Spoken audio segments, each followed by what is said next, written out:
Hello, the name is Regis Kilbin, and the game is Hearthstone. And today I'm going to do a deck spotlight on a deck from the professional player Reynad, and this deck has been making waves all over the Hearthstone ladder. It's generally called something like the Tunnel Trog Shaman, or the Tunnel Trog Mech Shaman, or the Tunnel Trog Mech Face Shaman, all of which I think are terrible names, so I have named it myself the Jackhammer Shaman, because Jackhammer is all about making a tunnel, and it's a robot or a machine of sorts. So I think the name makes a little bit of sense. Plus, it's really just all about hitting your enemy in the face as rapidly and as repeatedly as often. So the Jackhammer Shaman is a much more fitting name in my eyes. So this is the Jackhammer Shaman from Reynad, a super hyper, unbelievably aggressive face deck that is designed to do nothing more than hit your enemy right in their noggin and kill them as quickly as possible. And this deck is capable of wins in 3, 4, 5 turns. And in fact, that's usually how it wins, and the only way it wins. It is not built to last anything past turn 6 or 7, and you might as well concede if you do make it to that point. So the strategy with this deck is really quite simple.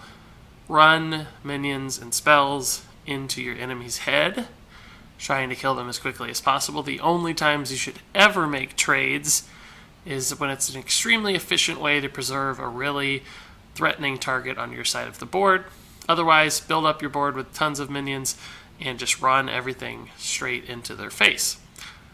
Real quickly to discuss mulligans, it's pretty simple. You want your 1-drop Slipper Gnome, Tunnel Trog, Cogmaster, or if you find mech combo possibilities with Mech Warper, keep those in mind as well. But otherwise, just all your cheap minions.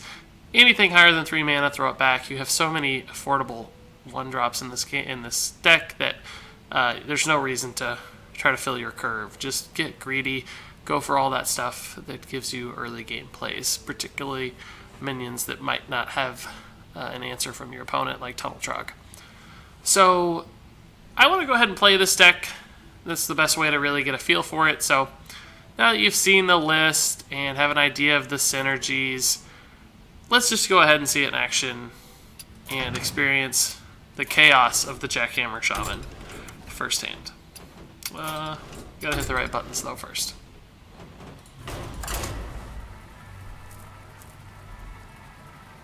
I've been toying with this deck a little. It's really fun, really fast, and a great way to climb the ladder. People are kind of adjusting to it already, but it's still going to get you wins, and games go so quickly that if you play it skillfully, you're going to climb very, very quickly.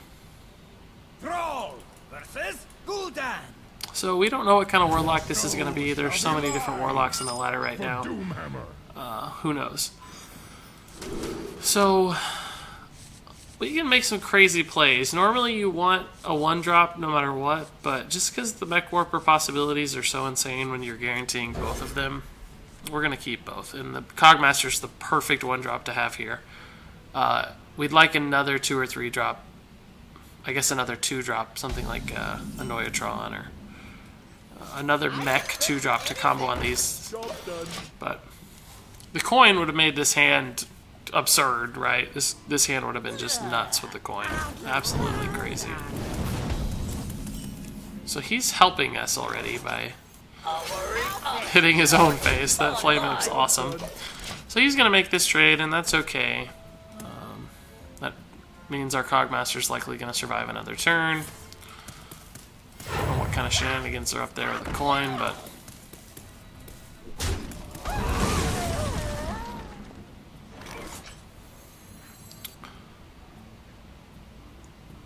so we have a choice here. We can play the Spider Tank.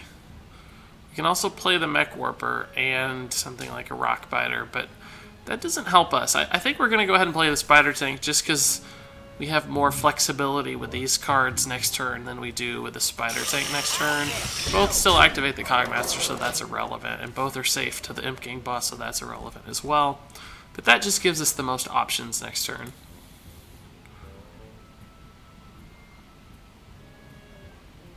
So this has done 6 damage for 1 mana. That's always super nice. And that's a pretty low impact play.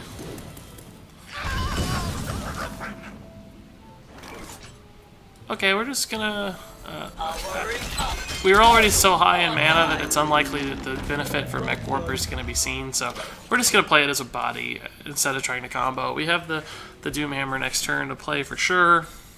Actually, we're overloaded, so we can't play the Doomhammer, but just get stuff onto the board right now is the goal. He has a pretty nice board. He's got a chance to actually stabilize here. Just because the Knife Juggler's getting a lot of value. But we have 6, 9 damage already. He's functionally at 9 himself.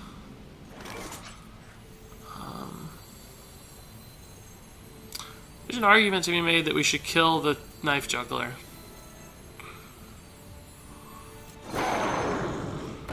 We're playing that just because we have to keep depositing minions onto the board. I can kill the Knife Juggler,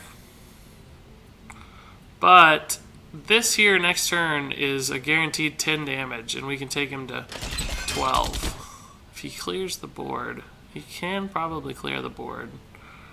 He gets a couple favorable knives, but we have so many spells that are going to be out in the following turns. He can't kill us over 3 turns, so we have time. Going face is really the name of the game. It's a little scary. Mal'Ganis sure would have been good for him eventually. If any of our minions survive, we win, but he has... yeah, he can clear.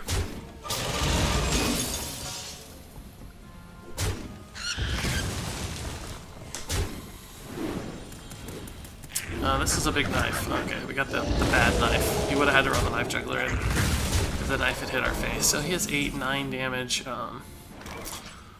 Yeah, this is practically guaranteed lethal. We're 1 mana off lethal now. We have 7 damage next turn. He has to either kill us or heal. He can't taunt, he can't life tap. There's virtually nothing for him to do. Can't Mal'Ganis, that's already out. He just killed himself. So, if you played the Jackhammer Shaman correctly, you should be out of cards almost, and you should have won by turn 6, so looks like that one went okay. I thought we might have been in a little bit of trouble just because he built the board pretty nicely there in turns 4 or 5, but you'll note I never traded into his minions, we just always went face, and that's what you have to do. If we'd started trading there, we would have ran out of cards. He wouldn't have been low enough for us to sneak out lethal. We would have gotten ourselves in trouble. So you just have to go for it. So this is probably going to be a race, but Hunters can actually be a little scary.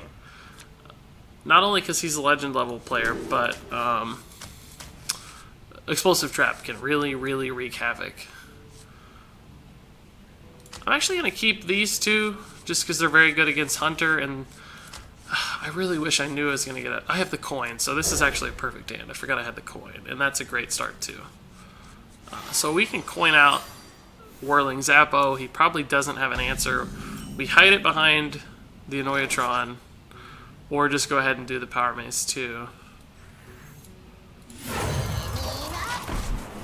He could play Explosive Trap's the only thing that really burns us here, but Explosive Trap onto a single minion is really not that bad for this deck. Plus, Power Mace and Annoyatron is still a very good play. If he doesn't have an answer to this, it's 6 damage right away. Yeah, so see, we have 6 damage now. And given that we can probably protect it behind the Annoyatron, we're probably going to get another 6 damage out of it. And the Annoyatron also means he probably can't kill his Mad Scientist, which is nice. That's not too bad. We can deal with all that.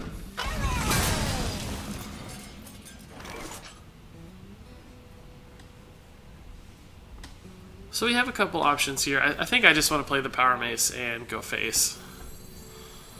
It's going to put him so low. I could also Cogmaster, Tunnel Trog, Lightning Bolt, and have 3 mana next turn. Maybe that's better, but he's going to get the Explosive Trap, so I want to be able to trigger the Explosive Trap with my face and then play the minions. So this is the better turn.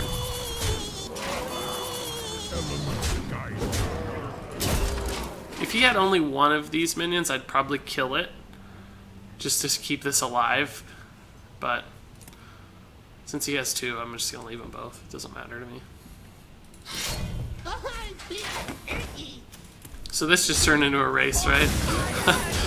Another mech here would be pretty nice to use a power base buff, but I'm not going to lose sleep if we don't get it. Okay, so we didn't get it. Let's go ahead and trigger the trap.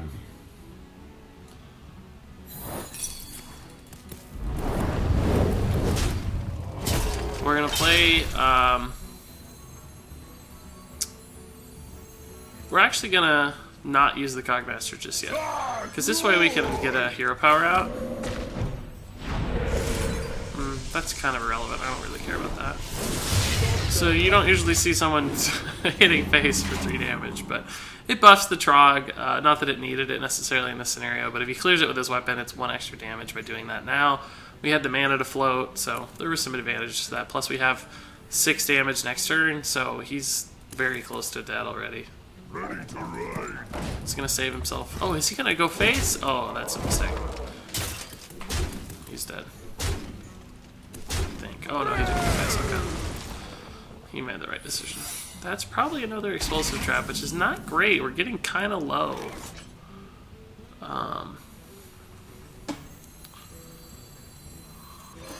Elements guide me. So he has to either taunt or kill us. That must be a freezing trap, right? I just attacked and it didn't go off, so yeah. Wasn't a bear trap.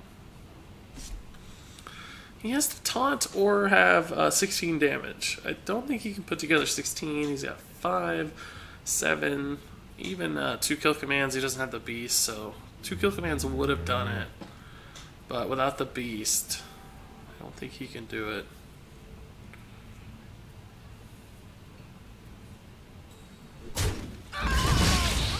If he has a taunt, we could be in trouble for sure. But he's clearing, so it looks like he's scared to death. The light protects. Yeah, I think the game's just over.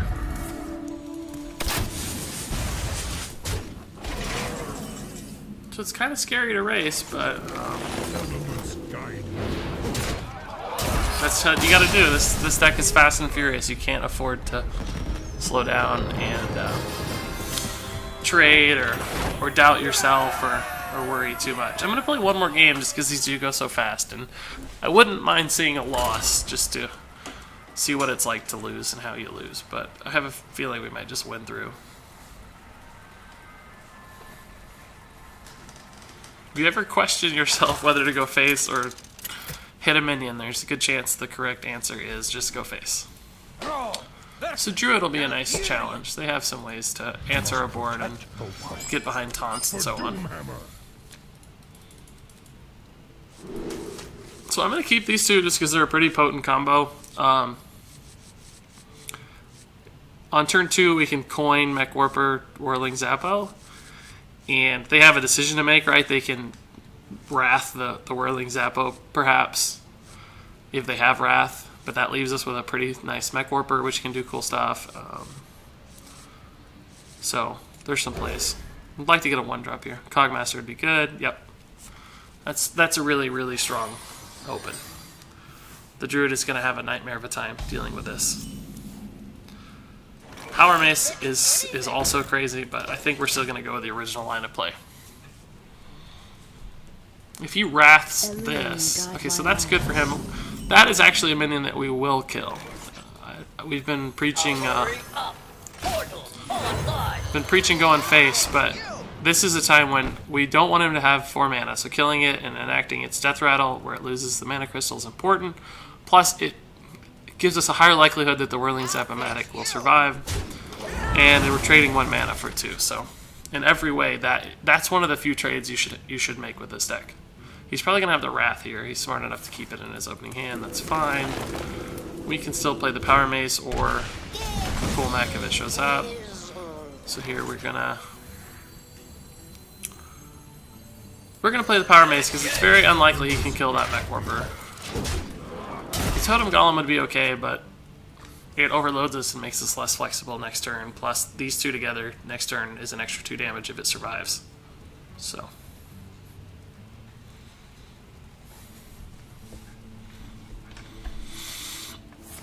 Oh, that's such a bad turn for him. I don't know if he can recover from that. We're going to have a 4-5. He's going to take 7 damage. Plus, we're going to... I guess we're going to probably totem here, too. Elements guide me.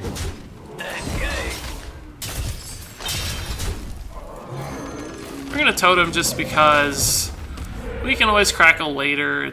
This is going to be nice if he doesn't kill it. Like, we can do potentially 13 damage next turn just off these 2 spells. Actually, I guess we're going to be overloaded, so not next turn, but... Safeguard.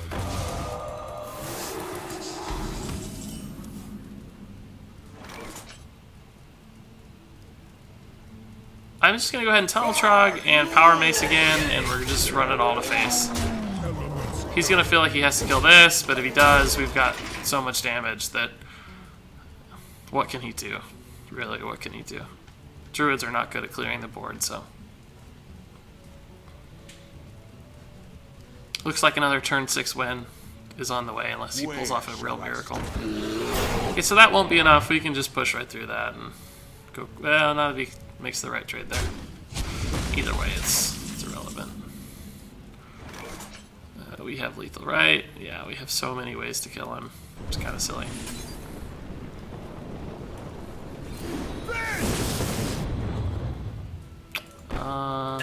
This is actually... this is still the best way.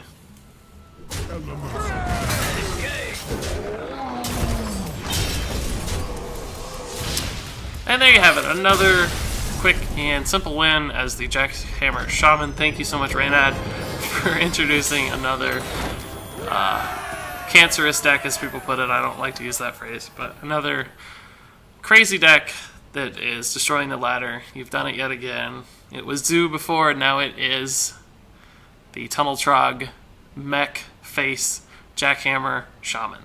So you've seen the deck in action. It's not too terribly expensive to craft this deck since there are no legendaries and just a lot of cheap cards. I think Doomhammer is really the most expensive card to craft as an epic. Everything else is common or rare, so it's really a budget deck in a sense as well, which is really nice. If you're a new player, you can get out there and start destroying the ladder really quickly. Just be sure to always go face. Remember, you're a jackhammer pounding the enemy over and over and over again. That's it for me with the Jackhammer Shaman, so thanks so much for watching. Good luck out there on the ladder with this deck, and until next time, game on.